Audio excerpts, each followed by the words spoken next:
going to be doing the Epic Reads book tag, and this was started on the Epic Reads channel, so I'll link the original channel down below, the original video. And I was tagged by Guillermo, so I will be linking his channel, his video down below. And I've heard about this tag, I've seen it around a bit. I honestly don't remember any of the questions though, so I have them here on my phone.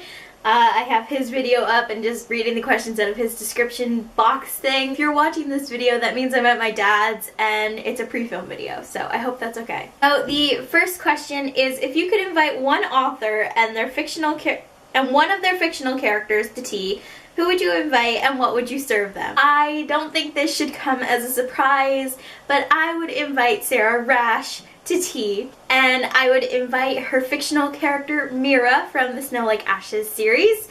I might just be impartial because it is my favorite series around right now, and I'm kind of dying for the second book to come out. But I would invite her because maybe then I could attempt to get some spoilers from the second book out of her. And I don't know what I would serve. I would bake a whole bunch of like cookies and stuff and just be like, here, I give you baked goods, you give me spoilers. Deal? Does that work?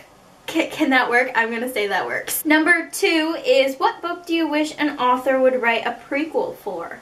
It's not necessarily this book so much as this series.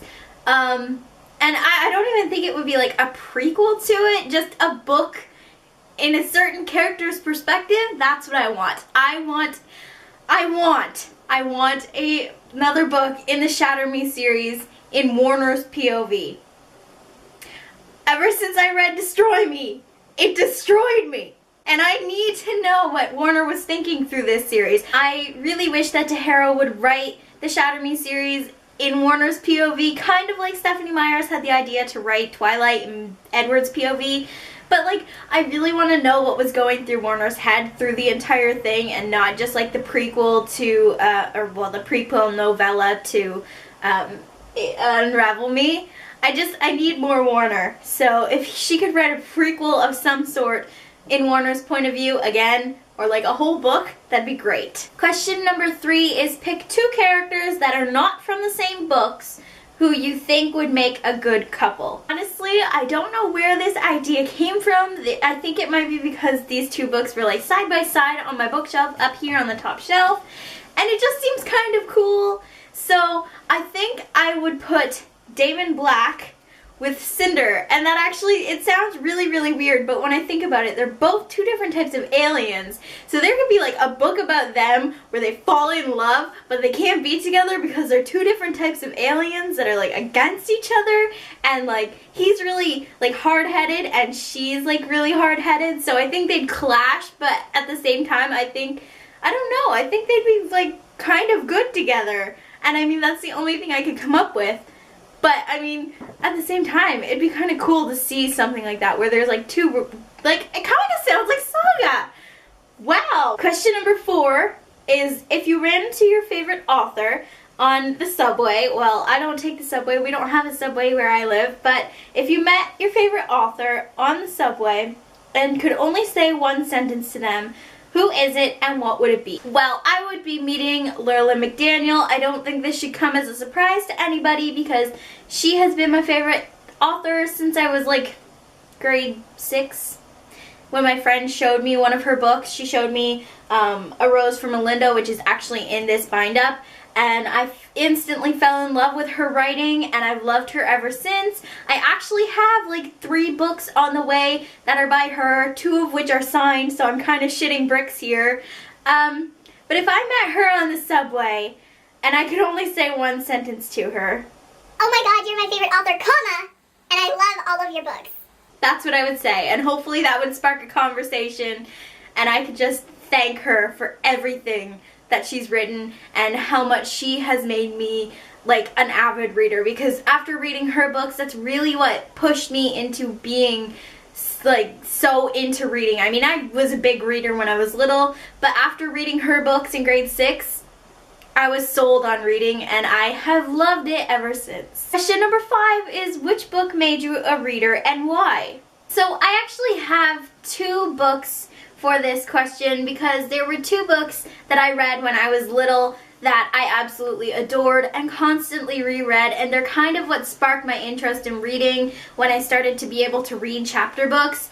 But if I had to pick like a YA novel, it would probably be anything right here, Lurla McDaniel, like I said in my last question. So my last question is kind of an answer to this one too. But the two childhood books that I do remember constantly reading and asking my mom to read to me, and just finding anybody who would read to me, I would ask them to read me these, and that is Charlotte's Web by E.B. White and Mr. Popper's Penguins by Richard and Florence Atwater. Both of these books, this one's a little under 150, this one is almost 200 pages, and I didn't realize that. It seems fairly small.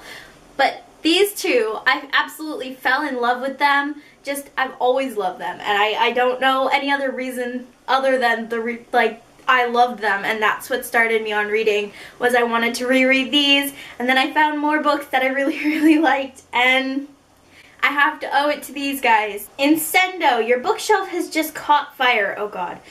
Show us the book you would save. The book I would save? Can't I just like throw, I'm on the ground floor, can't I just throw them all out the window? Well, no, because it says your bookshelf caught on fire, not your house. Crap. Sorry, I can't save just one. I would stand in here and possibly be burnt trying to save my books. But I would try to save the Anna and the French Kiss series. But if I couldn't save those, and I can only save 1 to 2 books, I would save this bind-up of Lurla McDaniel's 3 books.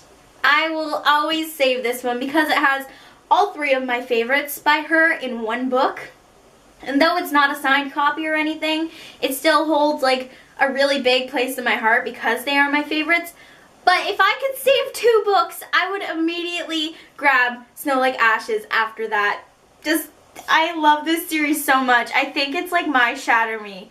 Like, you know how Whitney has her obsession with Shatter Me? I have an obsession with this series.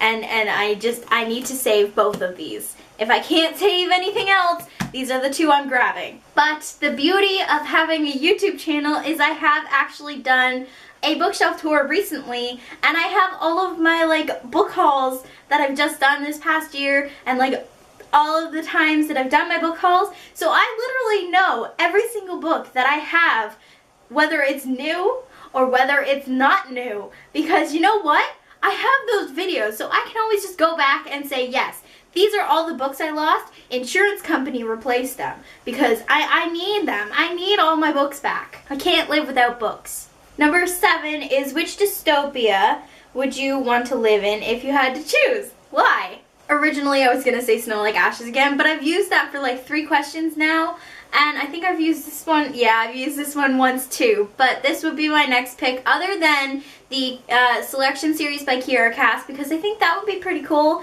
if I could live in there and possibly become queen and fall in love with a prince. I think that'd be pretty cool, but I didn't pick that one because it just, I don't know. I just picked this one instead, and it is the Shatter Me series. I don't know why, but I feel like living in this dystopian world and possibly be able to have a superpower would be pretty freaking cool.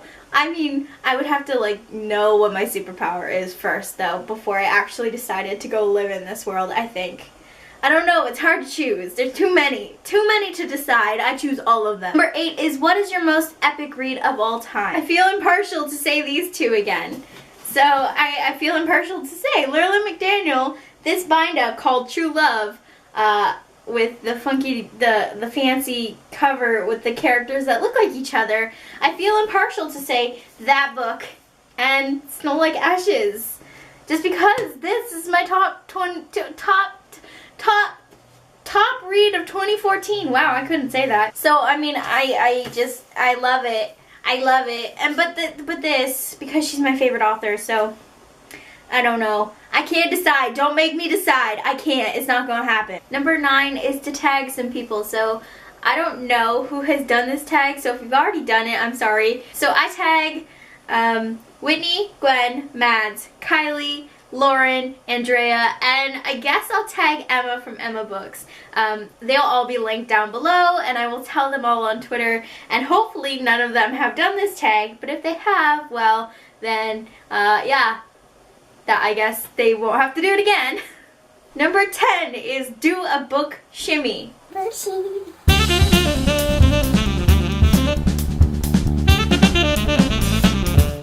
that good? So that is it for this tag, you guys. I am off to film a few others so that I have videos to put up for you guys in the following week. So I will see you guys in my next video.